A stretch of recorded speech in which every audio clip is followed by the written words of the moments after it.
music just feels so good. You're on to number one.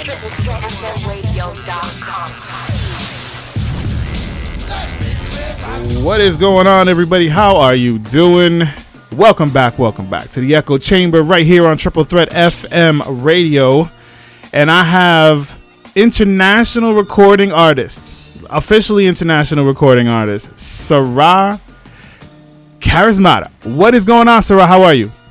Hey, DJ Echo. It's Sa'ra. I'm doing good. How are you? Thanks for having me. Listen, I'm doing amazing. I'm glad that you're here. Thank you so much for giving us the time. I know it's daytime here, but it's nighttime over there, so I appreciate you giving us some time. If you're cool, I mean, let's just dive right into the questions. Yeah, let's do it. All right. So, when did you start singing? Oh man, I started when I was really, really young as a kid. Yeah, probably like 7 or 8, but it wasn't like anything like professional or anything like that. I didn't start recording until I was 15. I recorded my first 2 songs when I was 15. Wow. Before then, I used to sing in like musicals and that sort of thing. But it was, like after school type of stuff, you know. Okay. All right. Can you recall an event or performance that was like it gave you that, I don't know, that kick, like, wow, this is what I want to do. Like, I feel the high of being on stage or in front of people. Like, do you remember a specific performance? I mean, if I think like back to childhood, yeah, I mean, I used to always like perform in front of like my parents and my parents' friends, and I used to get a lot of attention doing that. So it just kind of, I got a lot of attention and validation. So it just naturally like followed me throughout my life. Just that like need for I wouldn't say need for attention, because I don't really like attention like that anymore, but for a long time I guess I did crave it in a sense. But I can't recall like a specific event like, oh my god, I remember someone said this to me, and after that moment I just started performing. You see what I'm saying? It wasn't like a one time thing. Okay. Do you play the guitar? Because I saw that you play the guitar and you're a phenomenal singer. Are there any other instruments that you play? No, I don't. And actually, I haven't played guitar in many years. It's actually kind of sad. But I used to play the guitar a whole lot, but I haven't played in many, many years. Actually, I just I took a hiatus from music for a little while, including playing guitar. And I haven't been able to pick up the guitar. I can't explain it. It kind of gives me anxiety. Oh, wow. Okay. It's kind of deep, actually. Yeah, it is. Yeah. Is it like the concentration, or is it just like? No, it's actually like, I think it's like a disappointment in myself for, like, for me to pick up the guitar now, it would be like starting over, Oh, it's been that long. It's been that long. And I'm sure once I pick it up, I'll just I'll just know what to do. I'm sure, but I guess it's like, I don't know if it's like riding a bike, but the thing is, the thought of picking up a guitar and not knowing what to do freaks me out. So I haven't been able to do it. I sold all my guitars. I had like 5 guitars. I sold all of them like 3-4 years ago. So when I think of playing, it's just like anxiety ridden, because it just reminds me of how I failed myself. Oh wow, we're getting super deep right now. Yeah, I'm sorry. No, it's okay. It's totally fine. Oh, okay, all right. All right. Well, then we'll just hop on out of this subject. I'm gonna give you real. I'm not gonna give you the everything is great, I'm great. I'm gonna give you the real deal. And I appreciate that. We appreciate that. We love the clarity. We love the openness. That's what we want. We want to know the person behind the song, the writer, the producer, the person behind the mic. So this is good. This is good. All right. So, so besides being a professional singer, you're also a lawyer. I am. What Yep. what type of lawyer are you? I've done a lot of work in entertainment law. I've worked at record labels. I've done work in film and TV. I used to work for Harvey Weinstein, actually, in New York. Okay. Yeah. And here in Sweden, I've worked at, at media and publishing houses and as in-house counsel. I've also worked in tech. So I've done different things, but my main thing I would say is media and entertainment law. Okay. Yeah. How long did you go to school for that? Well, law school was 3 years, but before then, it was 4 years in undergrad. So post high school, it's like 7 years to become a lawyer. Okay. Do you find that helps you when you're making decisions about music? That you don't have to depend on somebody, that you don't have to. Do you have like lawyers that you work with that help you with your music, or is it just like, hey, I got the education, why not I just do it by myself? Yeah, no.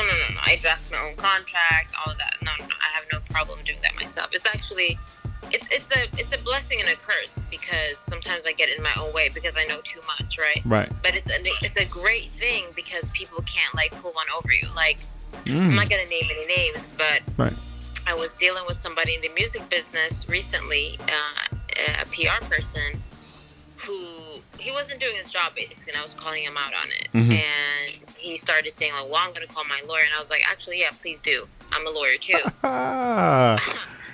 Bring it. So yeah, basically bring it.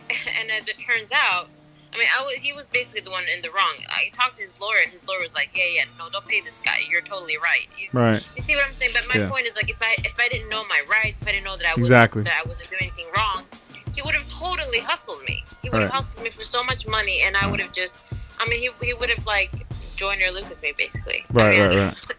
Allegedly, you know? Right. But you know what I'm saying? It's like, so in those moments, I do recognize that it is, I'm blessed to have that, you know, in my back pocket, and also not having to worry about, because, like, I draft a contract, like a producer agreement, like, in like 2 minutes for me, right? It's like super simple. But I can see how for someone that isn't well versed in this area, you know, you'd have to get a lawyer, and, you know, lawyers charge a lot of money for basically not a whole lot of work. And and to begin with, as an independent artist, you don't have a whole lot of money. I just see how it all could just be like a messy thing. So yeah, it is a blessing. Do you find it? Okay, so you're a working lawyer.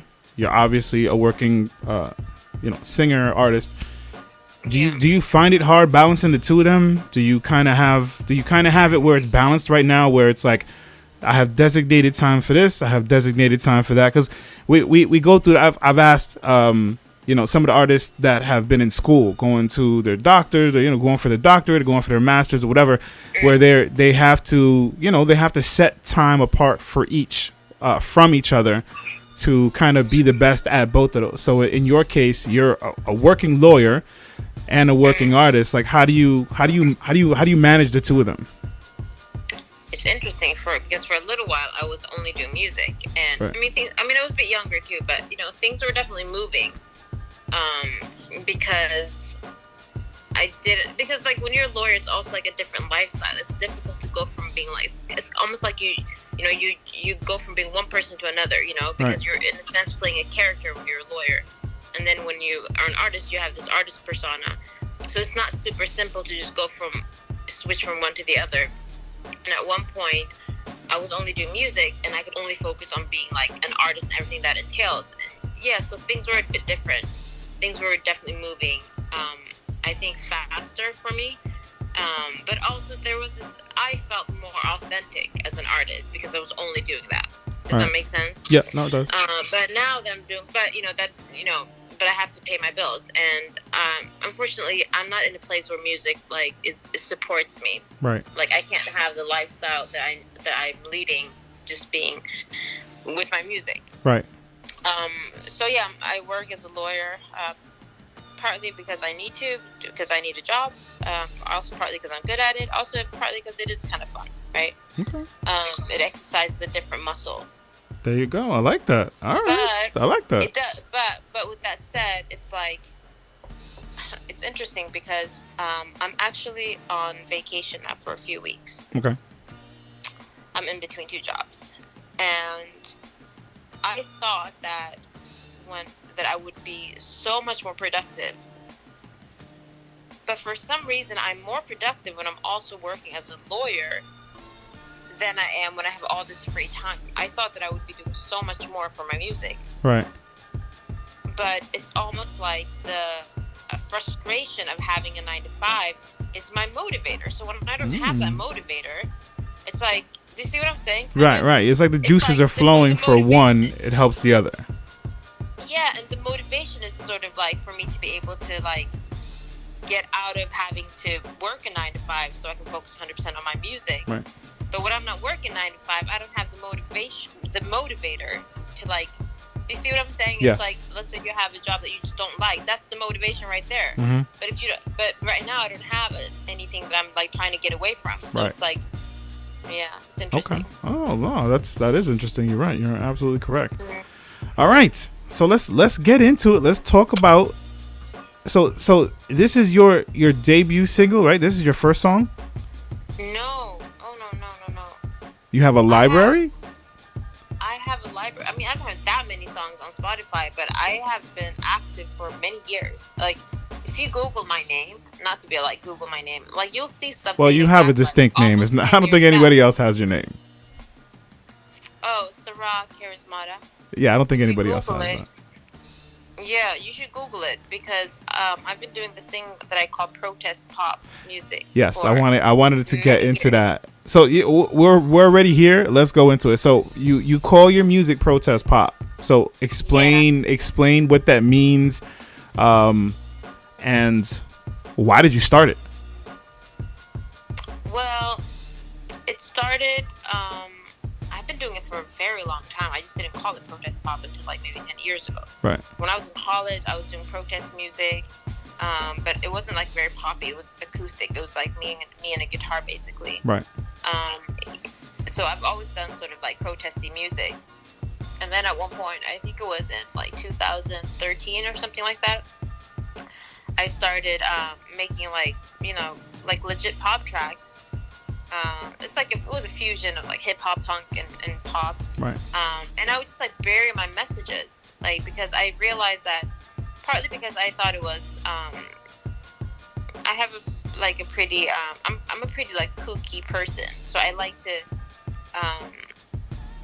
play around with my lyrics a lot. Okay. I play with analogies and that sort of thing. So I like the idea of like burying like a lot of messages in my music. Okay. But when you hear it like in plain sight, you wouldn't find it. You like making people think.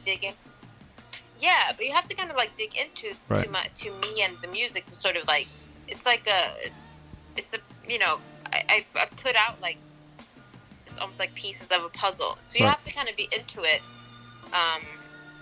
to really enjoy it. And when people do get into me, I almost get like at one point I had like almost like a cult following. It wasn't a whole lot of people, but people kind of go like nuts because they're like, oh my god, I didn't know this meant this, and I didn't know how that connected with this and that, so it's that sort of thing.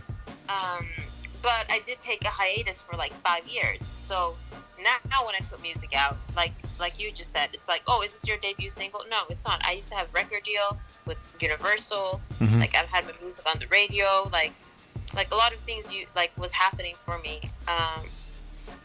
But I just never had my breakthrough. So it's like it's almost as if like I never did anything. So every time I put something out, it's like I'm starting over. It's like, oh, it's right. But it's really not like. Okay. Well, see about me. why is quote unquote or hashtag protest pop? Why is that important to you? It's important to me because I've always had this like acute awareness or like a sense of social injustice partly because of my upbringing. I'm, I come from like an immigrant background, even in Sweden. My parents migrated from the war in Eritrea in the 70s. and then they moved to Sweden, and I was born in Sweden still, and I moved to the U.S. But my point is, like, growing up, my my surrounding was very, like, influenced by, you know, war and conflict and that sort of thing. That's what I heard growing up as a child. So it's just always been with me. It's like part of my DNA, you know? Okay. And so it's almost like impossible for me to create anything without that influencing my work. Right. Then let's talk about your latest creation, which is Life Is Not About Control. Yeah, and it's a little different. Oh, sorry. No. But that's what I'm saying. Like, it's not your ordinary, like, flashy, like, pop title. You know what I'm saying? People usually try to, like, Life Is Not About Control. So it's the brand new track. Okay, this is your latest song. When did you drop it? I dropped it now it's been like a month. Okay. But Life's Not About Control, or LINAC, LINAC as I call it, the acronym. It's not my ordinary protest pop song. It's not how I normally craft my protest pop songs. Okay.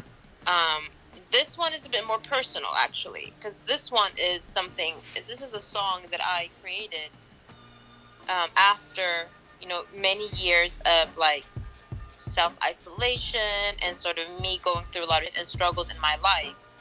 So this is more, it does fall under, like, the protest pop umbrella in the sense that it has, like, a healing message and societal message.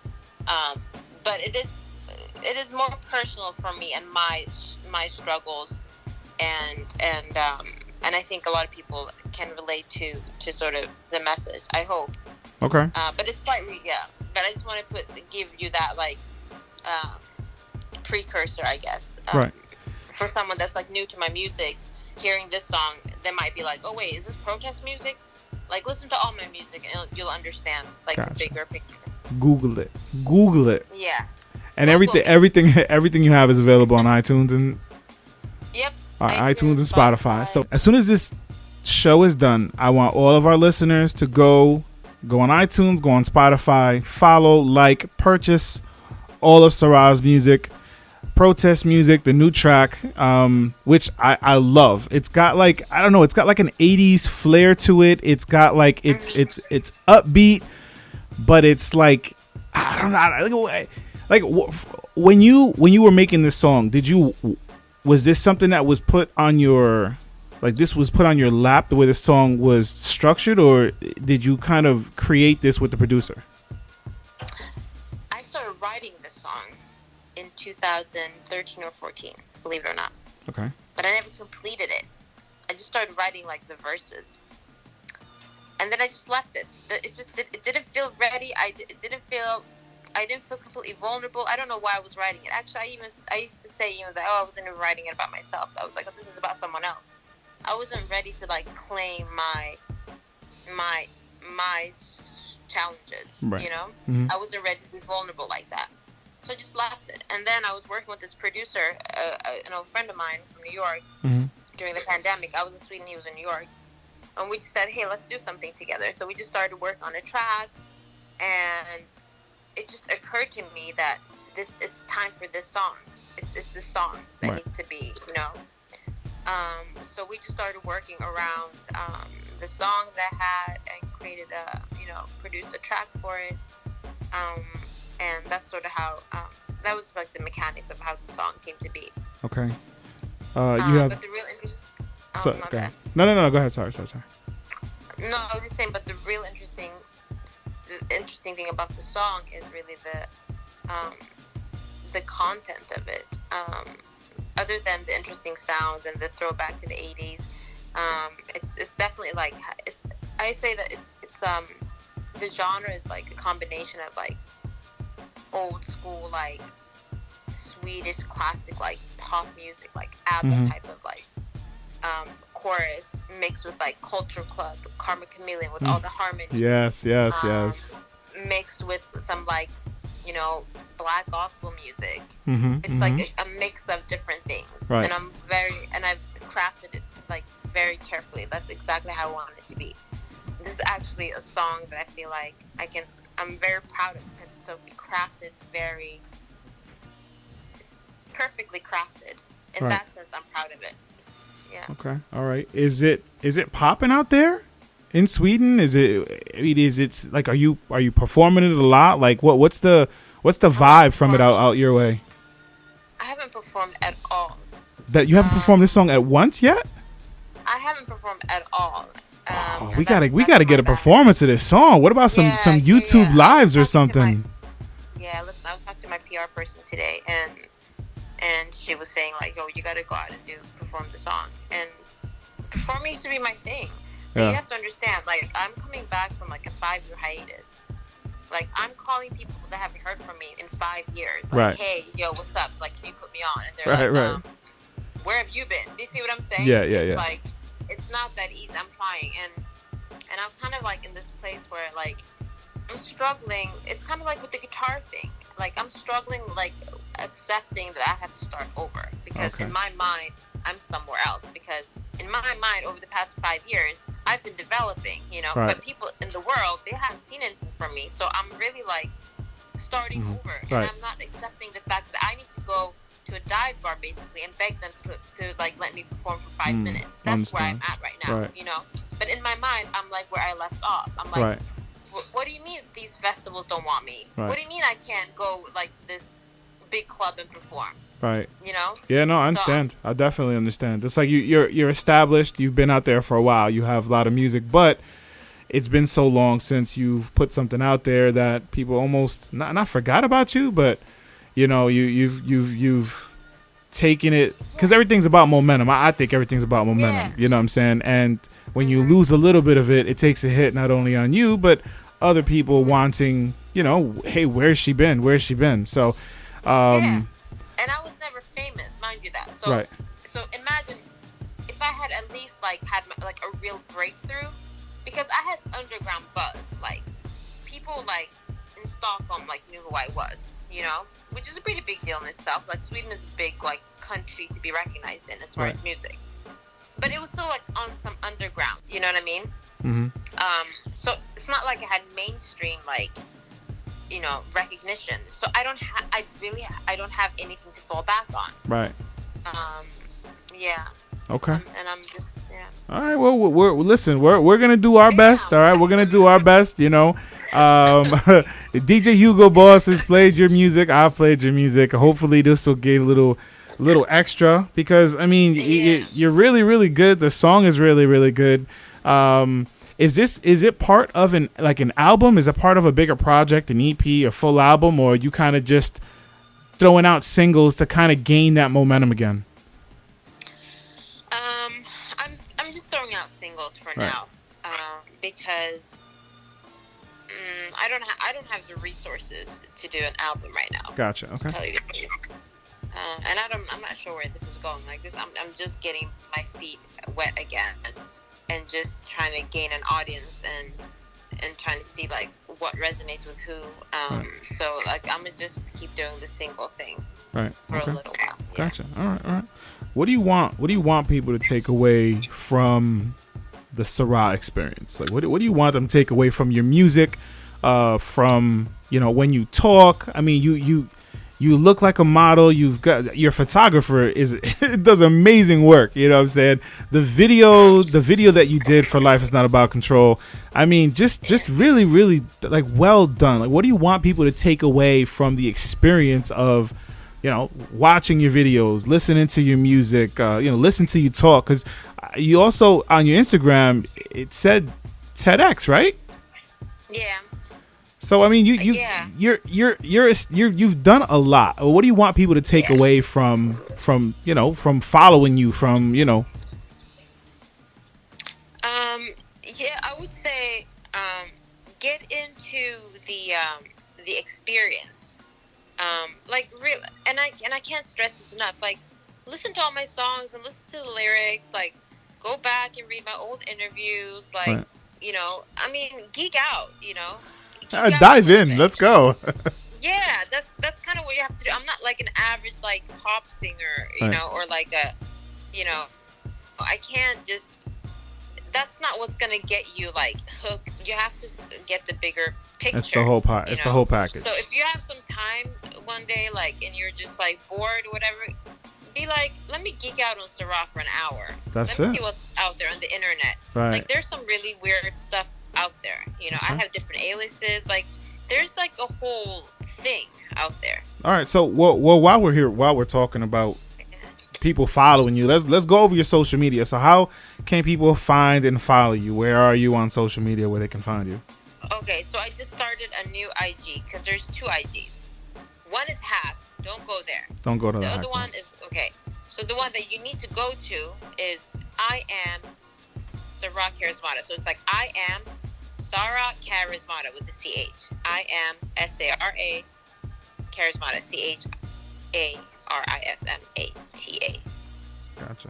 I probably need an easier name, but it works. It works. Again, no one has it, so you don't have to worry about, Yeah, and I guess they can go to your IG too if they want to find me because you have me tagged on. Yes, so I have the flyers up. We'll put some of the interview up. It'll also be on my Instagram, on the radio stations, on my YouTube, the radio station's YouTube. As for your YouTube, how can they find you? Yeah, YouTube, same thing. YouTube.com/Sa'ra Charismata. I'm not saying Sa'ra because you can't put an apostrophe, right, so exactly. It's just Sa'ra Charismata. Right. Or if you just Google me, everything will come up. My Spotify will come up. My YouTube will come. You know how it works. Yes. You'll find everything. That's the only thing that I need to stress is the fact that don't go to my old IG. Yeah. Yeah. Don't do that. It's not a good idea. Yeah. Don't give these hackers energy. Yeah, it's crazy. That's something that IG has to do a better job of right now. I already know of like 3 DJs, a clothing brand company that have all been hacked, and you know how that goes. Okay, so give me 3 things. It could be a personality trait. It could be something quirky that you do. It could be something that you're pretty proud of that you can do. But give me 3 things that your fans and listeners won't know about you by following you, listening to your music, watching your videos. 3 things that they won't know. Yeah, that they won't be able to find out from listening or watching you. I'm actually really goofy. Like, okay.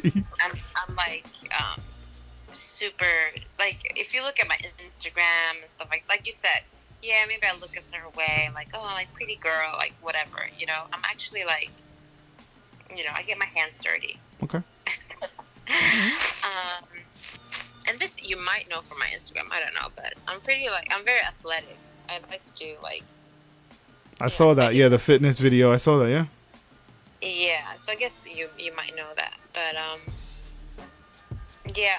But we could count that. We could count that as one because you don't have like a ton of videos like stressing. Hey guys, this is how you do up and downs, and this is this is the right form for a push up, and so all right. So you're goofy. Okay. You're health minded. Let's put it that way. Health minded. Yeah, I'm health minded. All right. Sometimes, and I'm somewhat of a blackjack expert. Oh. So. Okay.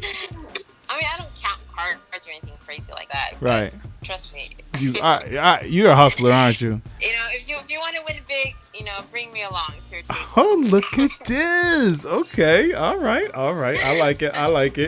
Yeah. Okay. So. But that goes back to my sports. Like I like sports. Right. Are you very competitive? Oh yeah. Yeah. Okay. Totally. All right. That's good.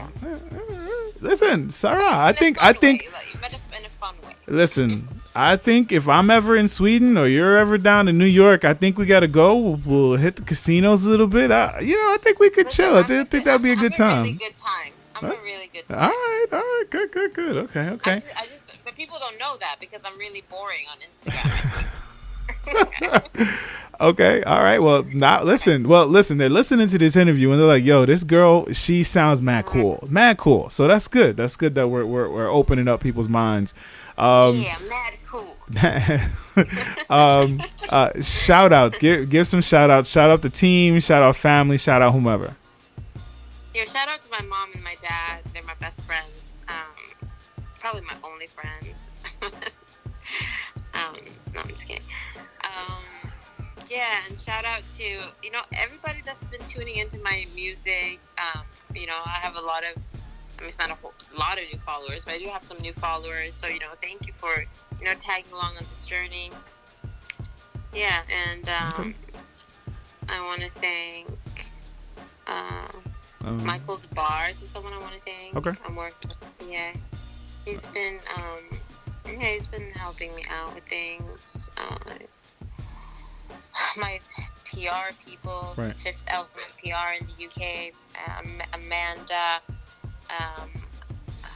Let me not butcher her name. Alexandra. It's like a Greek last name, but Right. she's doing some radio promotion for me in the UK too. Yeah, I have a really great team, and Jogs in the UK too. All right, that's So good. shout out to everybody, and also shout out to everybody that's not been so helpful. The haters, the haters and the trolls. I don't even know if it's haters. It's just like people that just make your life difficult for no reason. Right, you know right, what I mean? They're just disgruntled people out there. Yeah, yeah.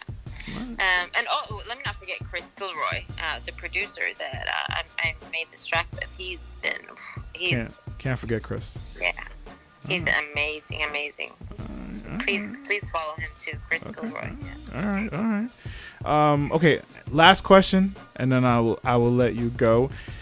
If you had the opportunity, and this kind of ties into you haven't been able to perform "Life Is Not About Control" anywhere. If you had the opportunity to perform that song anywhere in the world, anywhere specific, where would you want to perform it? I think I would want to do it on some a festival or something like that. Okay. I don't see it my other songs. They work well in bars and that kind of clubs, but Life's Not About Control. It's more of it's like a freedom song. I see it being a song I would want to perform at some like a Lollapalooza, peace-oriented Electric Daisy, something like that. Yeah, Okay. yeah. All right, I like it. You want the big stage. You want everybody to be free together. I like it. Sa'ra, you are amazing. Thank you so much for your time.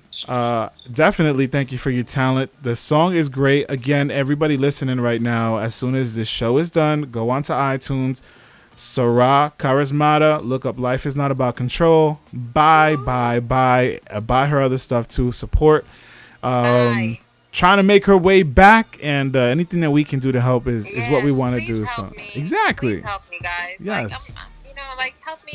Help me find my audience. That's and it. Just and if you hear this interview, let me know that you came because you heard this interview. There you go. Yeah. Let's shout out all to be a DJ part of the Echo. comeback story. I like that. Yeah. Yeah. All Thank right. you, DJ Echo. I Shout out got to you. I got you. Well, listen, again, thank you for your time. So what we're going to do right now is I'm going to lower the music that we have playing in the background, and I just want you to introduce your brand new track, and we'll get right into it so everybody can listen to it. Sa'ra, you're amazing. Thank you so much. The stage is yours. Thank you, DJ Echo. Okay, so this song that you're about to hear is called "Life Is Not About Control," aka Limac. And as the title indicates, get out of your own mind, get out of your own way, stop trying to control everything, and just let life take you where you're supposed to be. Enjoy it.